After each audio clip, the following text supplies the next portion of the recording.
Hello dear friends, we're on the Mengsong mountain. We've been going up for more than an hour now. If you look at a map, the whole area in the northwest of Bulangshan mountain is the Moychay region. We're on our way to a village called Pu-erh, one of the most, if not the most, alpine tea villages in the whole of Xishuangbanna. We're already at the altitude of 1,743 meters. We've been driving up some very long and very narrow serpentine roads. Actually, Mengsong is a very big mountain, probably similar to Yiwu in size, and there are lots of tea villages here. They make tea mostly from zhaoshu, or small trees, but they do pick tea from big trees as well. We're passing by endless terraces of tea gardens. The higher we go up the mountain, the more wild forests we see, like here. Strangely, there's no villages here, although generally there are small villages almost everywhere, and they all produce tea. We've passed a couple of plantations that belong to famous factories. They're usually lower on the mountain. Higher up in the mountain, they're usually private farms, and that's where we'll be tasting tea. Apart from Pu'er, they also produce red tea here, which hopefully we'll get to try. Because yesterday we visited Pasha, and they don't make much red tea either.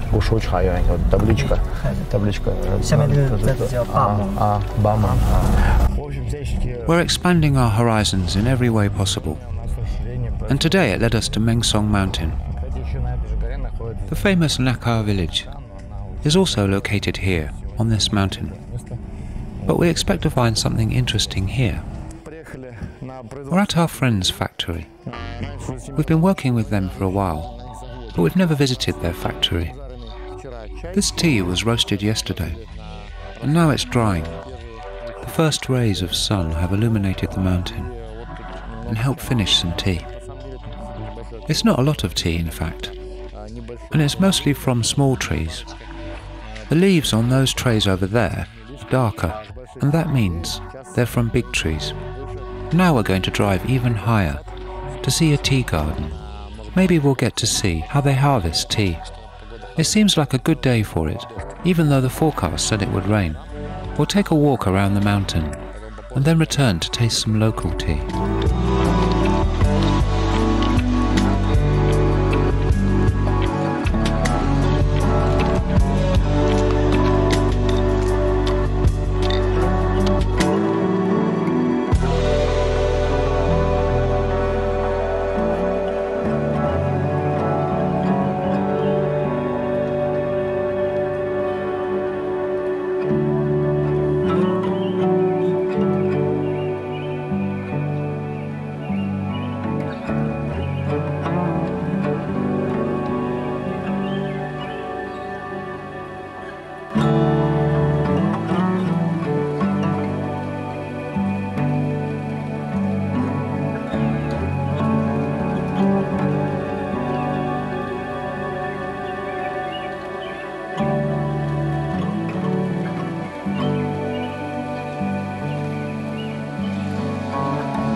We're now at more than 1,800 meters altitude, 200 meters higher than the village.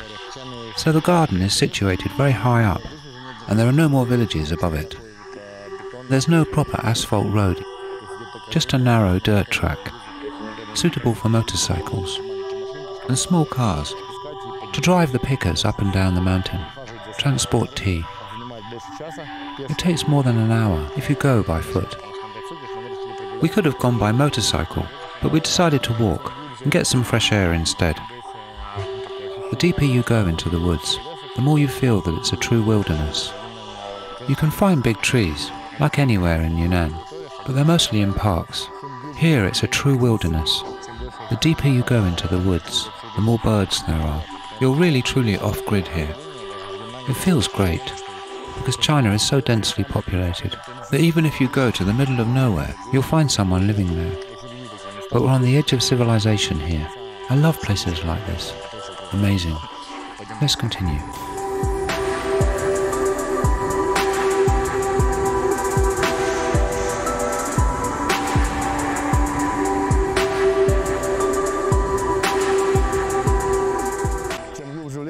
The deeper you go into the woods, the more big trees there are.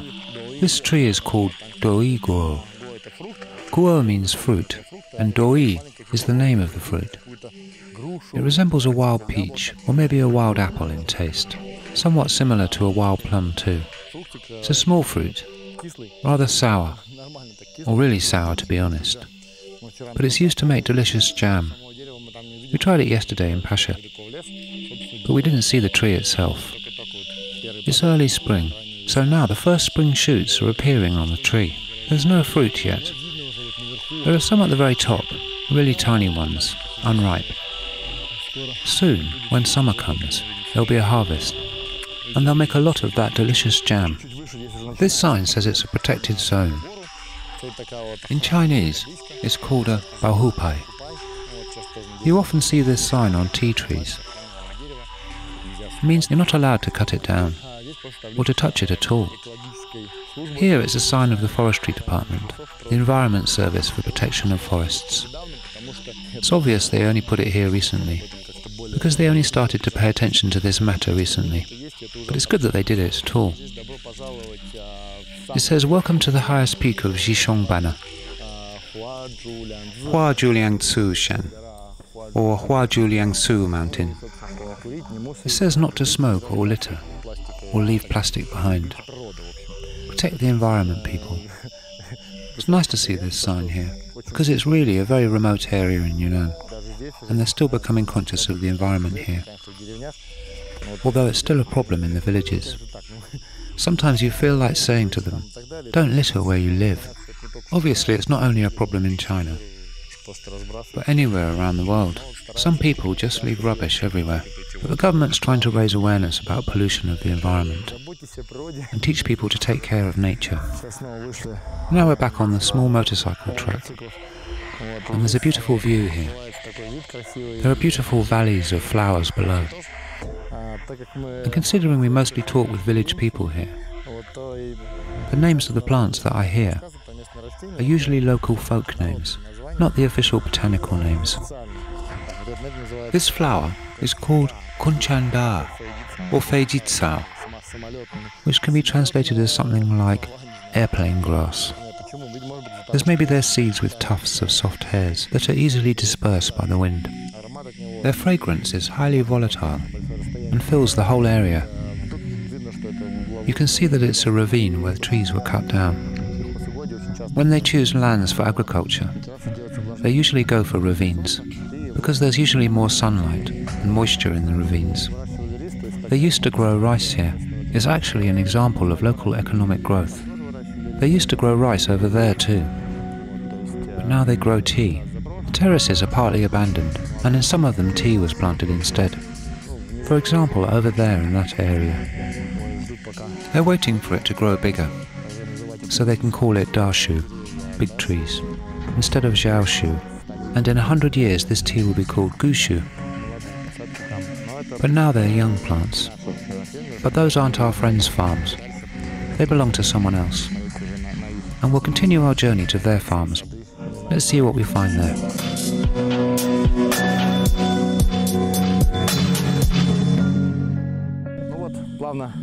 Gradually we're approaching the tea gardens.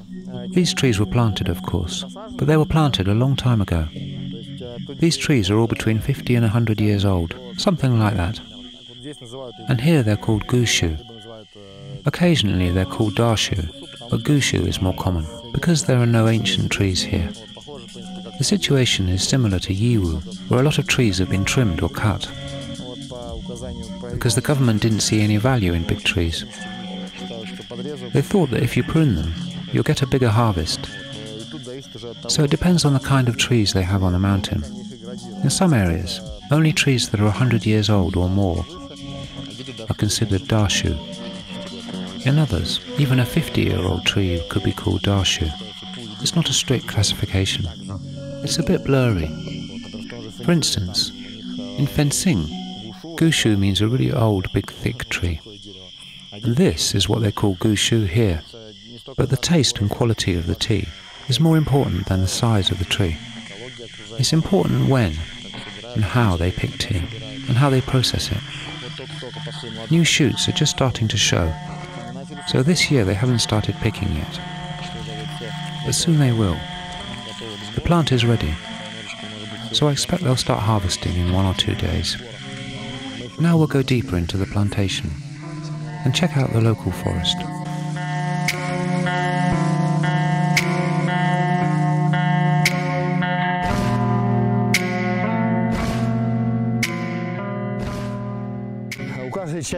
Every tea plantation or garden has its own distinct quality.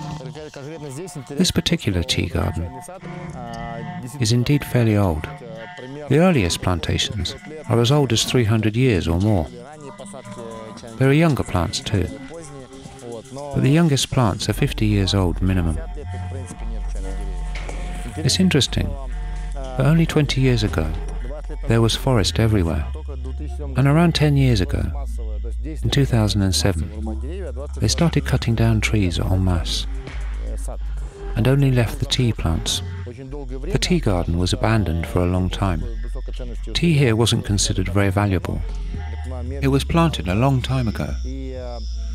Local ethnic peoples gathered this tea, but when they abandoned it, no one seemed to recognize its value for a while.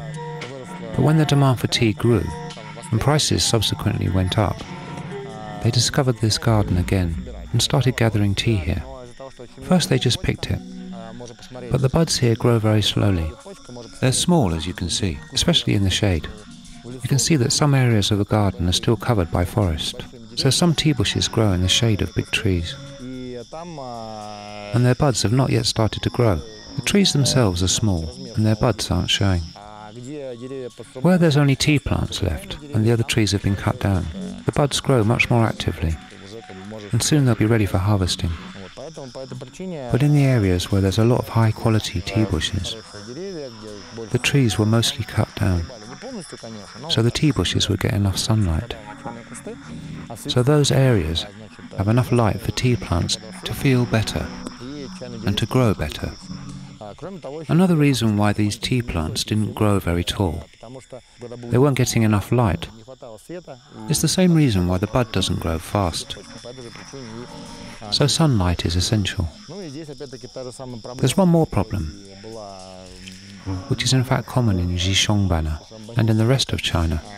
Tea trees used to not only be pruned, but basically chopped down. You can notice it on many bushes in this garden. The trunk has been cut, and you can see the stump, and new branches are growing out of it. So a lot of trees here are branching out at the bottom, like bushes, like the one behind me, for instance. It's very easy to see. They've pruned them because it's more easier to harvest. It's faster, which is of course very sad, but luckily they don't do that anymore. This tea plantation has an ideal location, in the midst of the woods. It's far from the city, it's unpolluted, the air is very clean. The nearest village is very far away, so the tea here is also much cleaner. And naturally they don't use any fertilizers, there's no need, because the trees have been growing successfully for a few hundred years. They've blended into the ecosystem, they're like a single entity with the forest.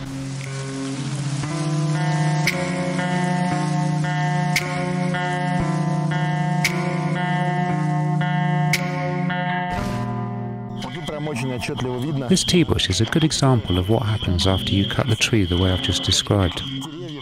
A short bush with a large number of buds. It was probably cut down 15 years ago, and it still hasn't grown back. And by the trunk at the base, you can see that it used to be a big tree. It's probably more than 200 years old, but now it's a small bush. This is a good illustration of what I've just described. Some trees in this area were this thick. They're obviously very old, but they've all been cut down, so it's easier to harvest.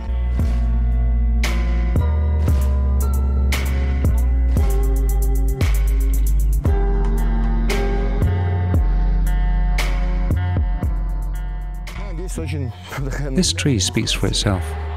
The same garden, the same kind of tree, same age, except that they've not been cut down. It's much taller than me. It must be more than 3 meters tall. But most importantly, if you look at the leaf, or taste one bud, you can tell the difference. Buds grow faster when the tree is cut, but they're not as rich. This bud tastes completely different. It's more bitter, a little tart. So tea would also be stronger, richer, and more fragrant. That's actually the reason why tea from gushu trees is more sought after and more expensive. It's indeed harder to harvest them, and you can notice the branches that have been used to climb this tree for decades. They're a bit bent, so you have to climb this tree to pick the leaves. But it's justified, because if you don't look after these trees, there'll be no gushu cha.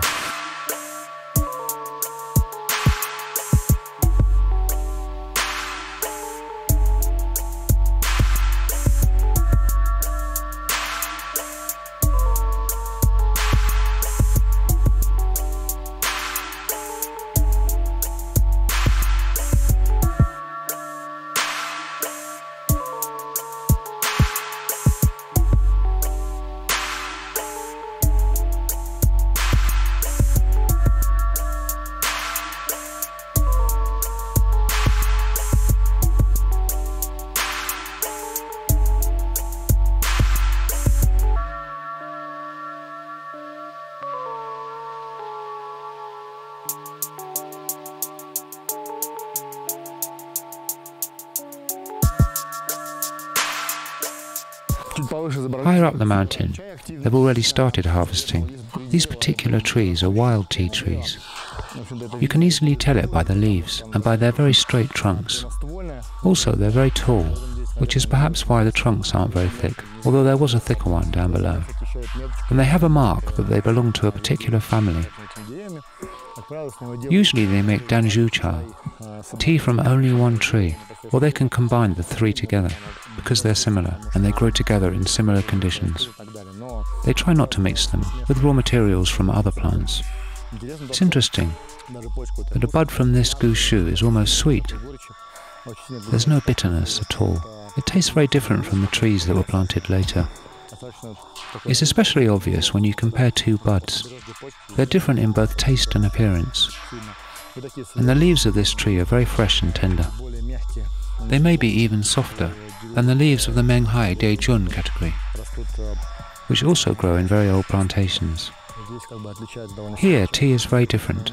Well, the price is also very different.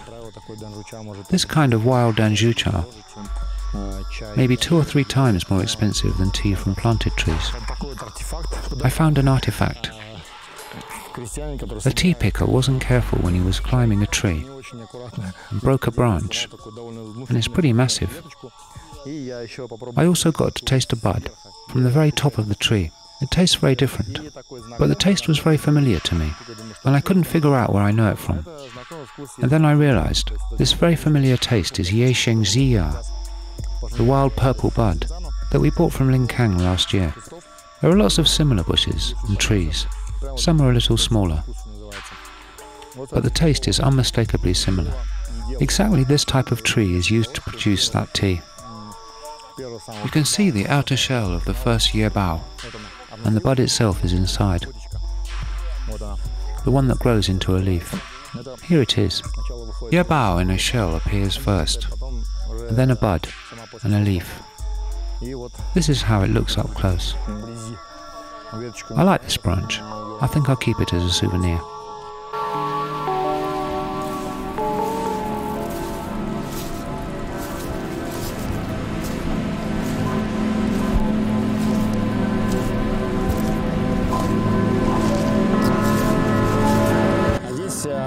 They've prepared land for a young tea garden in another little ravine. You can hardly recognize these tea trees. They're still very small. They're all a couple of years old. This one is older. It was maybe planted 7 years ago, maybe 10. I was wondering about something, and even tried to ask around. A lot of trees are being pruned, so that they don't grow very tall. As soon as a tree grows, they cut it, so new shoots branch out, and it grows into a bush. They don't let it grow into a tall tree. It branches out from the bottom, so it's easier to harvest. That's the technology. Many thick branches grow directly from the base of the plant, and the base is thick too, so it turns into another version of a tea tree. Interesting.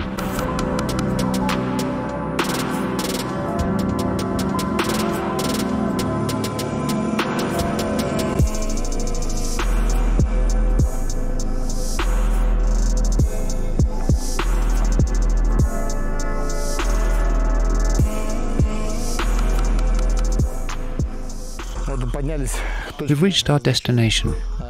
There's a huge boulder here on the mountain, and on top of it, there's a Buddhist stupa. This stupa belongs to the Dai people, Daiju. They gather here occasionally to pray and to perform rituals. They celebrate agricultural holidays here. As I understand it, they typically gather here in autumn, but I think they come here all year round, for other holidays, and family gatherings as well. You can tell by the bare patches around the boulder, and it's littered, but thank God it doesn't look like a dump either. The boulder is very beautiful.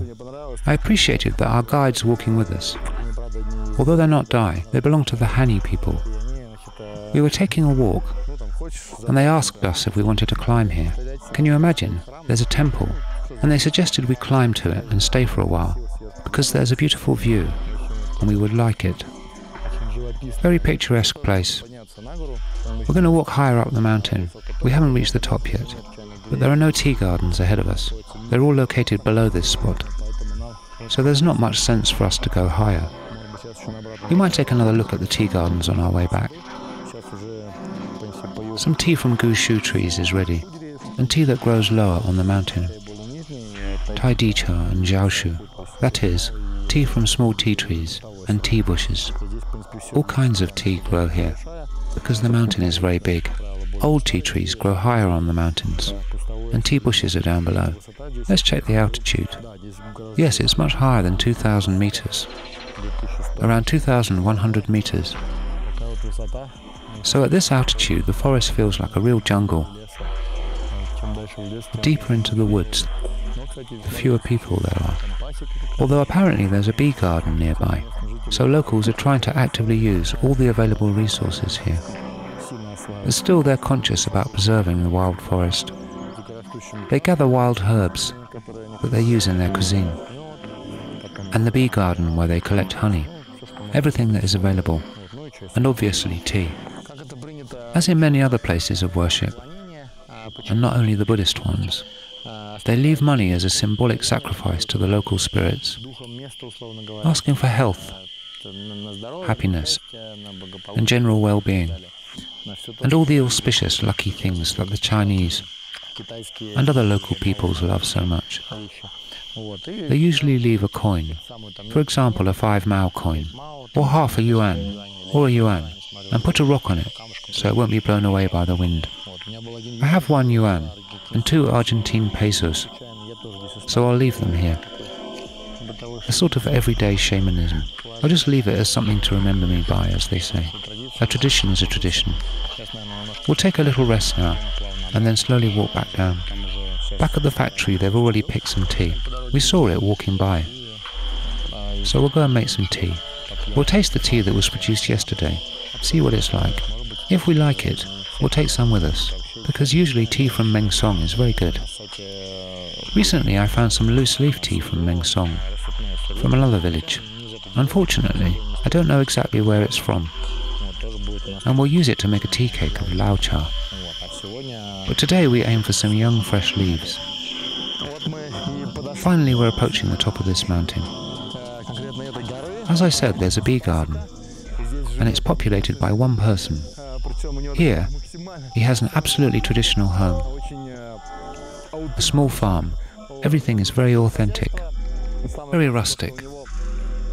What's very cool is that he has his own small hydroelectric power station. He keeps pigs and poultry, looks after the tea garden, and he also makes honey, which maybe we'll get to try. So the owner of this farm is even more interested in us, because this is the first time in his life he's seen foreigners. He barely ever leaves here. We met him on the way up. He was also going back home. He was walking and singing a folk song. He's also a Hani. He speaks the same language as our guides. So he relaxed a little. They are all Hani. But his main business is not honey, and not even pigs. He has a big enough land for sheep to run around. Sheep and goats that went to graze in the mountains with another shepherd. And in the meantime he watches the house. And then the animals come back and graze here. The land is very large. He must have a lot of animals. Probably he has the most alpine farm. No one else lives above him. He even has his own electricity. As I mentioned, he has a tiny hydroelectric power station.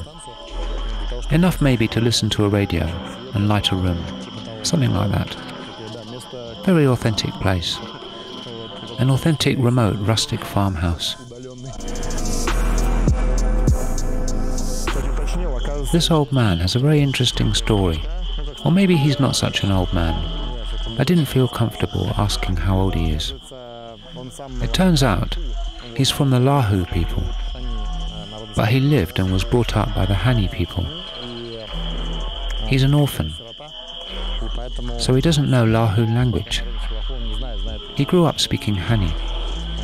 He has no parents, no family. So when he grew up, he moved here, and he's been living here for decades, if I understand correctly. So he's a local hermit. This is what the beehives look like. They collect honey here. It's basically a log. Sometimes it's split in half, and sometimes they just hollow it out and cover it with cow dung. They're trying to recreate a natural tree hollow for the bees. The bees are very small here.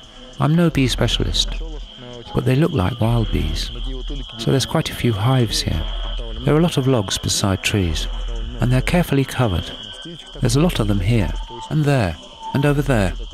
If you look closely, there are hives everywhere in the forest, within a radius of 30 to 40 meters. He makes very nice honey. We'll buy some honey now. In a place like this, the honey must be very good, so we have to try it.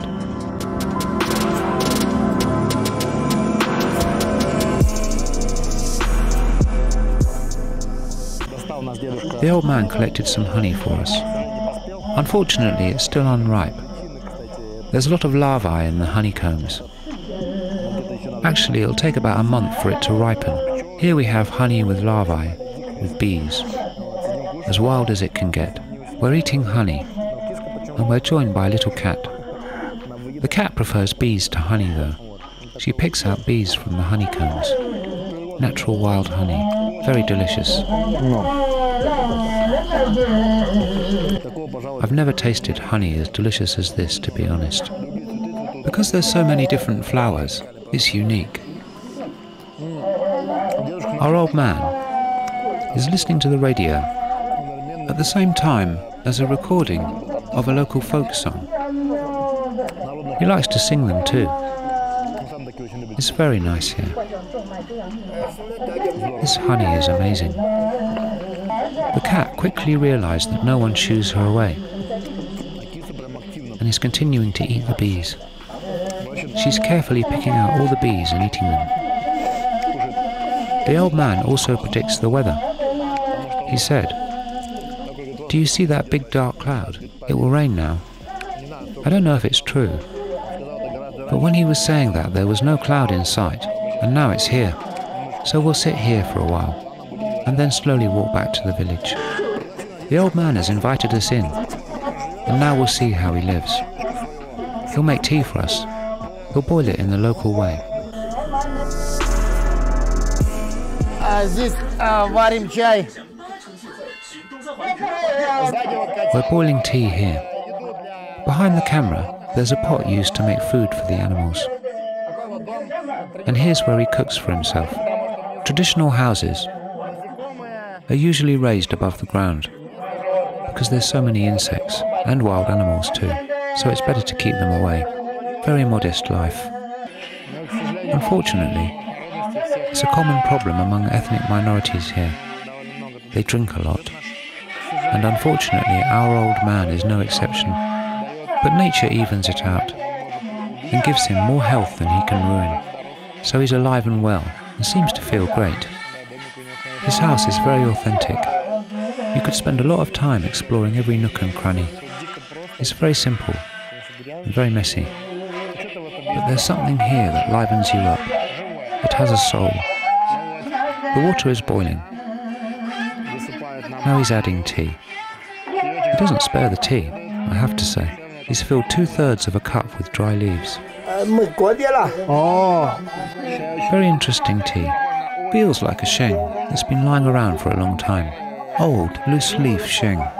Exactly what we needed, to be honest. Not easy to find. I once found 4 kilos of similar tea, and it was indeed a very rare find. We'll ask if he also happens to have anything similar. Now we'll have some tea Yunnan style. He threw away the first brew, of course. He didn't roast it, but judging by the aroma, it's been roasted before. Usually they roast tea in a wok, and after they brew it.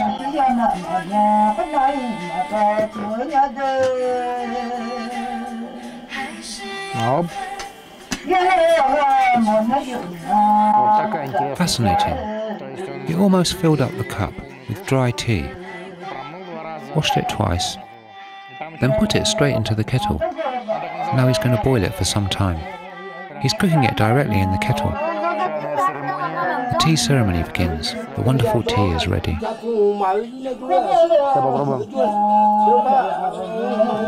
He's worried that there aren't enough cups. We'll find some more.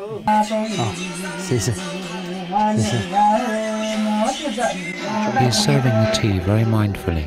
He's got a big heart. We're drinking this tea together with our old man of the Lahu people. It's a true sheng, sheng the colour of shu. Unfortunately, such people in such places are becoming relics of a dying era. At least here. 2 kinds of music are being played simultaneously. The traditional folk song and the most tired and tiresome modern song. A kind of terrible pop song to which old ladies usually dance. A honey pop song that's constantly being played here in the villages.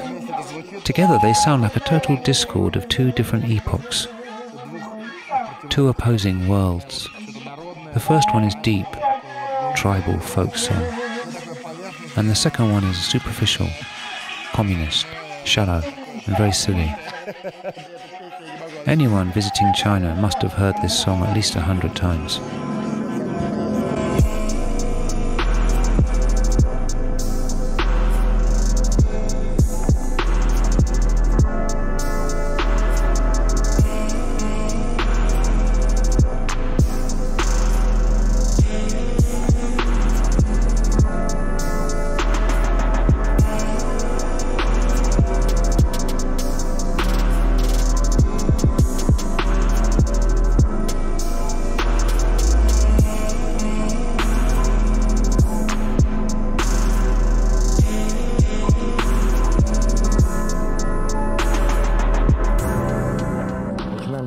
Now we'll have a degustation of Mengsong teas. We have a few different varieties. Naturally there's Sheng Pu'er, Zhao Shu, Zhao Mu, and this is from last year. So it's Zhao Zhong from last year. There's Chun Bei, that's how they call it here. It's tea from old trees, but not Gushu. So there's all kinds of varieties. 2 varieties from last year, and the rest is fresh. Now we're going to taste them one by one. That's the ticket. Young, delicious, sweet, lovely tea. Usually Zhao Shu tastes like this. Tea from small trees.